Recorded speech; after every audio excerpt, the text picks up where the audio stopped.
আসসালামু আলাইকুম এভরিওয়ান। আজকে আমরা আমাদের ইংলিশ ফর টুডে বইয়ের যেই ইউনিটটা নিয়ে আলোচনা করব সেটা হচ্ছে হিস্ট্রি ইউনিট 4। আর সেই ইউনিট 4-এর লেসন 1 হচ্ছে three speeches.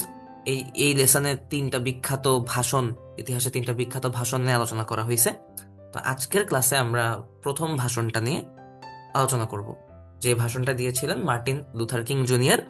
Martin Luther King junior ছিলেন আমেরিকার ইতিহাসের একজন খুব বিখ্যাত সিভিল রাইটস অ্যাক্টিভিস্ট। মানে উনি সাধারণ জনগণের সকল প্রকার অধিকার, তারপরে সকল প্রকার রাইটস, সকল প্রকার দাবি, এগুলা নিয়ে আন্দোলন করতেন, সংগ্রাম করতেন এবং খুবই বিখ্যাত একজন নেতা ছিলেন। তো এই ভাষণটা এখানে সংক্ষেপিত করে তুলে ধরা হয়েছে। আমরা এই ভাষণটা আজকের লেসনে পড়ব। তো আমরা শুরু করি। এখানে বলছে, the following is an abridged version. Abridged মানে হচ্ছে সংক্ষেপিত ভার্সন কিসের? অফ এ ফেমাস স্পিচ, খুবই বিখ্যাত একটা ভাষণের, made by Martin Luther King junior, যেটি দিয়েছিলেন মার্টিন লুথার কিং জুনিয়র। কবে দিয়েছিলেন? অন আগস্ট 28, 1963, 1963 সালের আগস্ট মাসের 28 তারিখে, ইন ওয়াশিংটন ডিসি, ইউএসএ। আমেরিকার ওয়াশিংটন ডিসিতে এই ভাষণটি দেওয়া হয়েছিল। It is widely recognized as one of the most iconic speeches in American history. So এটা বহুল পরিচিত কি হিসেবে? One of the most iconic speeches. Iconic মানে খুবই বিখ্যাত একটা স্পিচ বা ভাষণ হিসেবে এটা পরিচিত আমেরিকার ইতিহাসের। এখন আমরা এটা পড়বো। সো আমরা শুরু করি। এখানে আমরা শুরুতেই দেখতেছি তিনটা ডট আছে। প্রথমেই তিনটা ডট আছে। এটার কারণ হচ্ছে এই ভাষণটা এখানে সংক্ষেপিত করে তুলে ধরা হয়েছে। তো এই ভাষণের আগে পরে অনেক কিছু ছিল যেগুলো এখানে রাখা হয় নাই। তো যার কারণে এটা বোঝাতে যে এই ভাষণটা এখান থেকেই শুরু না, এই জন্য এই ডটগুলো ব্যবহার করা হয়েছে। তো এই পুরো লেসনে যতবারই ডট ব্যবহার করা হবে সেটার একটাই কারণ, যে তার আগে পরে হয়তো অনেক লাইন ছিল যেগুলোকে এখানে রাখা হয়নি। এই সেম কারণ বা একই কারণের জন্য টি এর ব্র্যাকেট ইউজ করা হয়েছে। কারণ এই যে এই দা নেগ্রো থেকে যে লাইনটা শুরু হয়েছে, এই লাইনটা হয়তো এই ভাষণের প্রথম লাইন না, বা এই লাইনটারও প্রথম লাইন না, বা প্রথম ওয়ার্ড না। এই জন্য এখানে ব্র্যাকেট দিয়ে সেটাকে বোঝানো হয়েছে। যাই হোক, আমরা শুরু করি। তো the Negro is still not free. Negro বলতে যাদেরকে বোঝাইতো, আহ, কালো মানুষদেরকে বোঝাইতো আমেরিকাতে, এখনো তাই বোঝানো হয়। তো the Negro is still not free ভাষণটা এইভাবে শুরু হয়েছে যে নিগ্রোরা এখনো মুক্ত নয়। The life of Negro is still sadly crippled by the manacles of segregation and the chains of discrimination. মানে লাইফ অফ দ্য নেগ্রো, নেগ্রোদের জীবন এখনো বিচ্ছিন্নকরণের শেকল। বিচ্ছিন্নকরণ কোত্থেকে আসতেছে? এই যে ম্যানিকলস অফ সেগ্রিগেশন। ম্যানিকলস মানে হচ্ছে শেকল, আর সেগ্রিগেশন মানে হচ্ছে বিচ্ছিন্ন। তো বিচ্ছিন্নতার শেকল এবং the chains of discrimination. Discrimination মানে হচ্ছে, আমরা এটা আবারও বলতে পারি যে বিচ্ছিন্নকরণ বা বৈষম্য। বৈষম্যের চেইনস, এই চেইন মানে হচ্ছে শেকল। তো বৈষম্যের শেকল আর বিচ্ছিন্নকরণের শেকলে তাদের জীবন এখনো কি স্যাডলি ক্রিপলড। এই ক্রিপলড মানে হচ্ছে পঙ্গু, বলা যায় ক্রিপলড মানে হচ্ছে পঙ্গু। দুঃখিত ভাবে, দুঃখজনক ভাবে তাদের জীবন এখনো পঙ্গু। কিসের দ্বারা? শেকল দ্বারা, ডিসক্রিমিনেশন বা বৈষম্যের এবং সেগ্রিগেশন বা বিচ্ছিন্নকরণে। এরপরে আবার কিছু রড দেওয়া। এরপরে বলা হয়েছে, the Negro leaves on a lonely island of poverty in the mid of a vast ocean of material prosperity. লাইনটা খুবই সুন্দর, আমরা একটু বুঝি। সো নিগ্রোরা এখনো leaves on a lonely island of poverty. Lonely island of poverty মানে কি? দারিদ্রতার এক নিঃসঙ্গ দ্বীপে। নিগ্রোরা এখনো দারিদ্রতার এক নিঃসঙ্গ দ্বীপে বসবাস করতেছে। In the mid of a vast ocean, মাঝে। মিড মানে হচ্ছে মাঝে, of a vast ocean. Vast মানে হচ্ছে বিশাল, ওশান মানে হচ্ছে সমুদ্র। একটা বিশাল সমুদ্রের কিসের? Of material prosperity. Material prosperity মানে হচ্ছে বস্তুগত যে সমৃদ্ধ। আমেরিকার যে বস্তুগত সমৃদ্ধ, সেই বস্তুগত সমৃদ্ধের যে বিশাল সমুদ্র, তার মাঝে নিগ্রোরা এখনো একটা নিঃসঙ্গ দ্বীপে বসবাস করতেছে। কিসের দ্বীপে? দারিদ্রতার দ্বীপে। আচ্ছা, তো the Negro is still languishing in the corners of American society and finds himself an exile in his own land. এই লাইনটার মানে কি দাঁড়াচ্ছে? নিগ্রোরা এখনো আমেরিকার যে সমাজ, সেই সমাজের কর্নার বা কোণে কোণে অবহেলিত হয়ে পড়ে আছে। ল্যাঙ্গুইশিং মানে হচ্ছে অবহেলিত হয়ে পড়ে থাকা, ঠিক আছে? এবং finds himself an exile in his own land, নিজের দেশেই তারা কি করতেছে, নিজেকে একজন নির্বাসিত ব্যক্তি হিসেবে আবিষ্কার করতেছে। এক্সাইল মানে হচ্ছে নির্বাসিত বা বিতাড়িত এরকম ব্যক্তি হিসেবে তারা নিজেদেরকে নিজেদের দেশেই আবিষ্কৃত করতেছে। আচ্ছা, so we have come here today to dramatize a shameful condition. তাই বা সুতরাং আমরা আজকে এখানে এসেছি এই যে শেমফুল কন্ডিশন, এই যে লজ্জাজনক একটা অবস্থা, সেটাকে ড্রামাটাইজ করতে বা সবার সামনে তুলে ধরতে।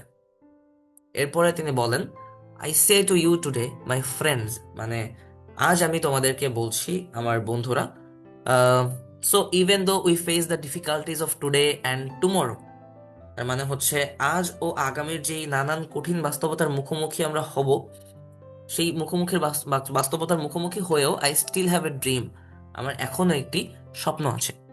ইট is a dream deeply rooted in the American dream, মানে হচ্ছে এই স্বপ্নটা আমেরিকান যে স্বপ্ন সেটার গভীরেই গাঁথা একটি স্বপ্নের মতো। I have a dream that one day this nation will rise up and live out the true meaning of its creed. এর মানে কি দাঁড়াচ্ছে, আমার একটি স্বপ্ন আছে যে একদিন এই জাতি জেগে উঠবে এবং তার আদর্শ, ক্রিড মানে হচ্ছে তার আদর্শ, আমরা এখানে দেখলাম যে ক্রিড কথাটা বলা হয়েছে, এই ক্রিড মানে হচ্ছে আদর্শ, মানে আমেরিকানরা এই জাতি হিসেবে একদিন জেগে উঠবে এবং তার যে প্রকৃত আদর্শ, সেই আদর্শ অনুযায়ী তারা জীবনযাপন করবে। We hold this truths to be self evident that all men are created equal. এর মানে হচ্ছে আমরা এই সত্যগুলোকে সেলফ এভিডেন্ট মানে হচ্ছে স্বতঃসিদ্ধ বলেই বিশ্বাস করি যে সব মানুষকে, অল মেন মানে সব মানুষকে ক্রিয়েটেড ইকুয়াল সমানভাবে সৃষ্টি করা হয়েছে। এরপরে বলা হয়েছে, I have a dream that one day on the red hills of Georgia. Georgia এমন একটা জায়গা যেখান থেকে মার্টিন লুথার কিং জুনিয়র আসছিলেন, উনি জর্জিয়াতে জন্মগ্রহণ করছিলেন। এই জর্জিয়া হচ্ছে আমেরিকার সাউথের একটা এলাকা। তো উনি বলছেন যে I have a dream that one day on the red hills of Georgia the sons of former slaves and the sons of former slave owners will be able to sit down together at the table of brotherhood. উনি বলছেন, আমার একটি স্বপ্ন আছে যে একদিন জর্জিয়ার যে লাল পাহাড়, সেই লাল পাহাড়ে সাবেক যে দাস ছিল, আমরা জানি আমেরিকাতে আগে দাস প্রথা চালু ছিল, সেই সাবেক দাসদের যে সন্তানেরা এবং সাবেক যে দাস মালিক, সেই মালিকদের যে সন্তানেরা, তারা ব্রাদারহুড মানে ভ্রাতৃত্বের টেবিলে একসঙ্গে কি করতে পারবে, বসতে পারবে, সিট ডাউন, একসঙ্গে বসতে পারবে। কিভাবে? ভ্রাতৃত্বের টেবিলে তারা বসতে পারবে।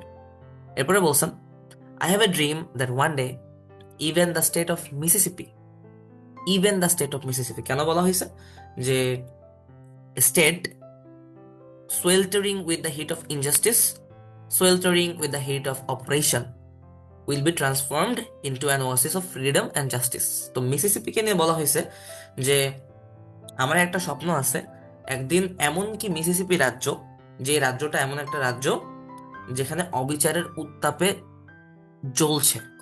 সোয়েল্টারিং মানে হচ্ছে আহ জ্বলতেছে, কোনো কিছু আগুনে পুড়তেছে এরকম। With the heat of injustice, ইনজাস্টিসের তাপে মানে হচ্ছে অবিচারের তাপে যেই রাজ্যটা জ্বলে। Sweltering with the heat of oppression মানে হচ্ছে যে রাজ্য নিপীড়নের তাপে দগ্ধ হচ্ছে, এরকম একটা রাজ্য। এখানেও কি হবে, স্বাধীনতা ও ন্যায় বিচারের এক মরু উদ্যান হয়ে উঠবে, এই যে ট্রান্সফর্ম করবে মরু উদ্যান হিসেবে। ওয়াসিস মানে হচ্ছে মরু উদ্যান, কিসের? ফ্রিডম অ্যান্ড জাস্টিসের, স্বাধীনতা এবং ন্যায় বিচারের মরু উদ্যান হিসেবে এই রাজ্যটাও কি হবে, ট্রান্সফর্ম করবে বা গড়ে উঠবে বা তৈরি হবে। আচ্ছা, I have a dream that my four little children will one day live in a nation where they will not be judged by the color of their skin but by the content of their character. এখানে বলছেন যে আমার একটা স্বপ্ন আছে, একদিন আমার যে চারটা ছোট ছোট সন্তানেরা আছে এমন একটা দেশে তারা বাস করবে যেখানে তাদের যেই কালার অফ দ্য স্কিন মানে ত্বকের যে কালার, সেটার ভিত্তিতে নয়, বরঞ্চ তাদের কন্টেন্ট অফ দেয়ার ক্যারেক্টার, তাদের চরিত্রের গুণাবলীর ভিত্তিতে তাদেরকে বিচার করা হবে। I have a dream today, আমার একটি স্বপ্ন আছে। এরপরে তিনি আবার বলছেন, I have a dream that one day down in Alabama, অ্যালাবামাও হচ্ছে আমেরিকার একটা রাজ্য বা state, with its vicious racists, মানে হচ্ছে আমার একটা স্বপ্ন আছে একদিন আলাবামা যেখানে ভিশিয়াস মানে হচ্ছে হিংস্র, রেসিস্ট মানে হচ্ছে বর্ণবাদীরা থাকে। with its governor having his lips dripping with the words of interposition and nullification, মানে হচ্ছে যেখানকার গভর্নর বা যেখানকার রাজ্যপাল বলা যেতে পারে, তার ঠোঁটে কি থাকে সবসময়, ইন্টারপোজিশন এবং নালিফিকেশনের মধ্যে শব্দ থাকে। ইন্টারপোজিশন মানে হচ্ছে দুইটার মধ্যে পার্থক্য করা, এখানে দুইটা মানে হচ্ছে সাদা এবং কালো, তাদের মধ্যে পার্থক্য করা।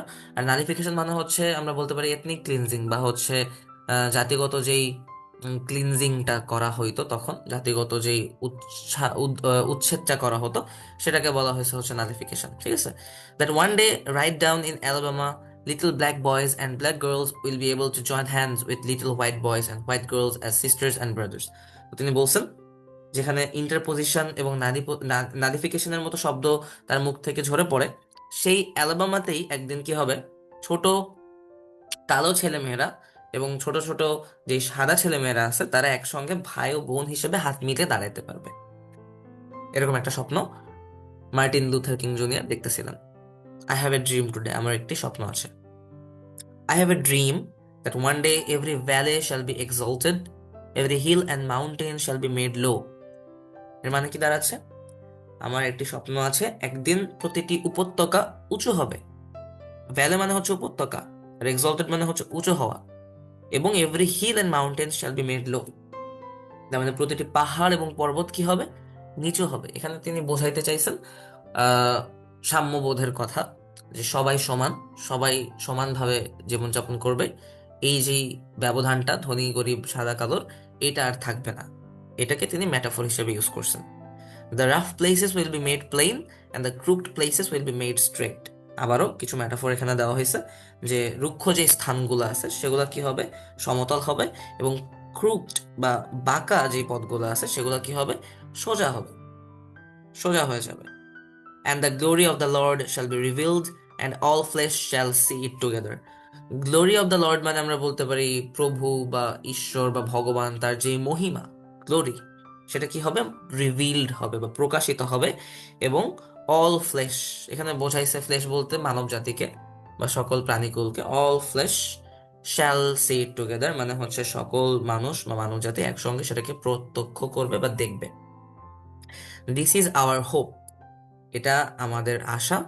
This is the faith that I will go back to the South with, মানে এই যে বিশ্বাস, এটা নিয়ে আমি দক্ষিণে ফিরে যাবো। আমি বলছিলাম যে Martin Luther King junior Georgia থেকে আসছিলেন, যেটা সাউথের একটা স্টেট বা দক্ষিণের একটা স্টেট।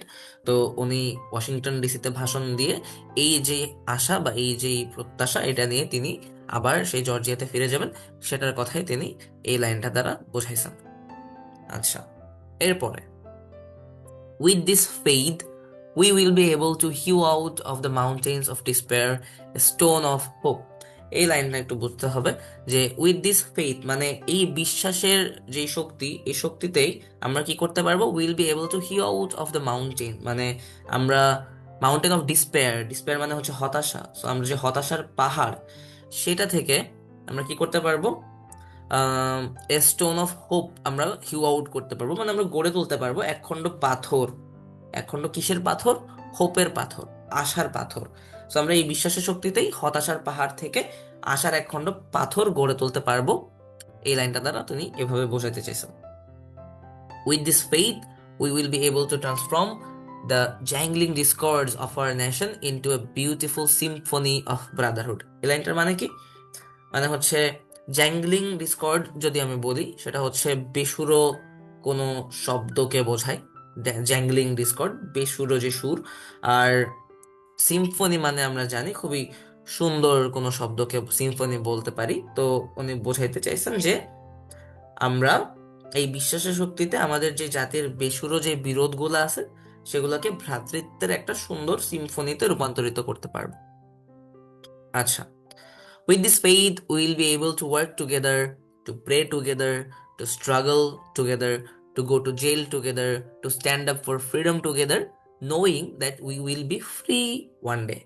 মানে এই যে বিশ্বাস, এই বিশ্বাসকে নিয়ে আমরা কি করতে পারবো, একসঙ্গে কাজ করতে পারবো, একসঙ্গে প্রার্থনা করতে পারবো, আমরা একসঙ্গে সংগ্রাম করতে পারবো, আমরা একসঙ্গে কারাগারে যেতে পারবো, আমরা একসঙ্গে স্বাধীনতার পক্ষে দাঁড়াতে পারবো।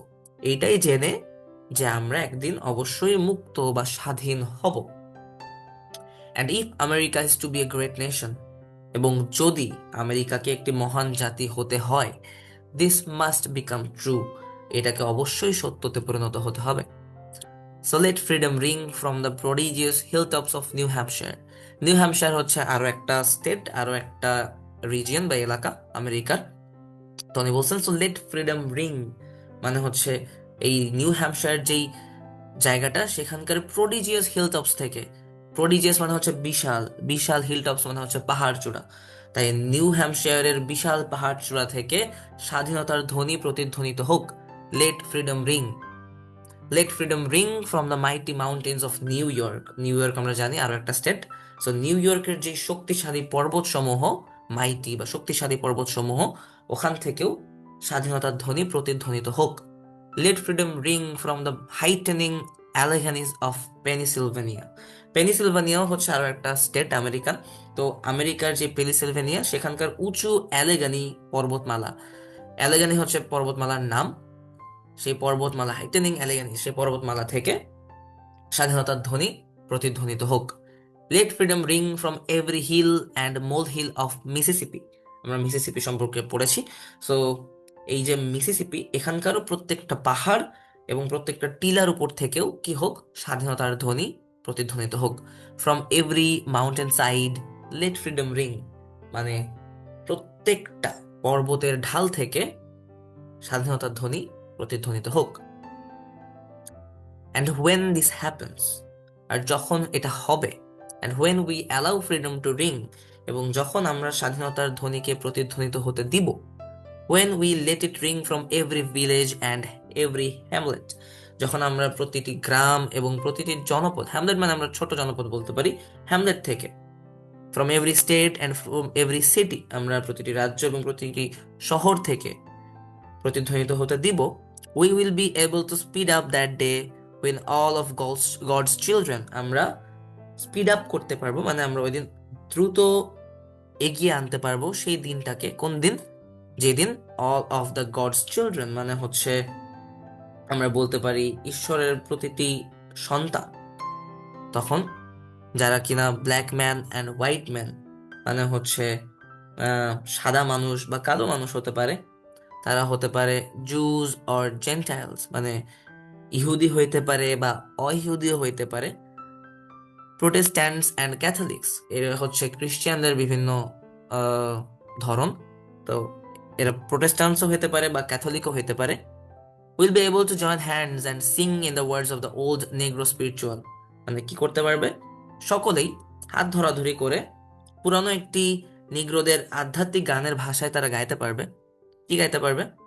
Free at last, free at last, thank god Almighty, we are free at last. অবশেষে মুক্ত, অবশেষে মুক্ত, সর্বশক্তিমান ঈশ্বরকে ধন্যবাদ যে আমরা অবশেষে মুক্ত। এরপরে লেখা আছে অ্যাব্রিজড, মানে সংক্ষেপিত। এই লাস্ট লাইনটা দ্বারা বোঝাইছে, যখন এই স্বাধীনতার ধ্বনিগুলো প্রতিধ্বনিত হবে, যত তাড়াতাড়ি হবে তত দ্রুতই তারা এমন একটি দিনের দিকে যাইতে পারবে, যেই দিনে ঈশ্বরের সকল সন্তানেরা, তারা যাই হোক না কেন, তারা কালো হোক, তারা সাদা হোক, তারা যে কোনো ধর্মের হোক না কেন, তারা যে কোনো জাতের হোক না কেন, সকলে মিলে একসঙ্গে গাইতে পারবে যে তারা সকলেই একসাথে আজকে থেকে মুক্ত। তো এই ছিল মার্টিন লুথার কিং জুনিয়রের এই ভাষণ। আহ, আর এটা নিয়ে পরবর্তীতে বিভিন্ন কোশ্চেন্স আসবে আমাদের পরীক্ষায়।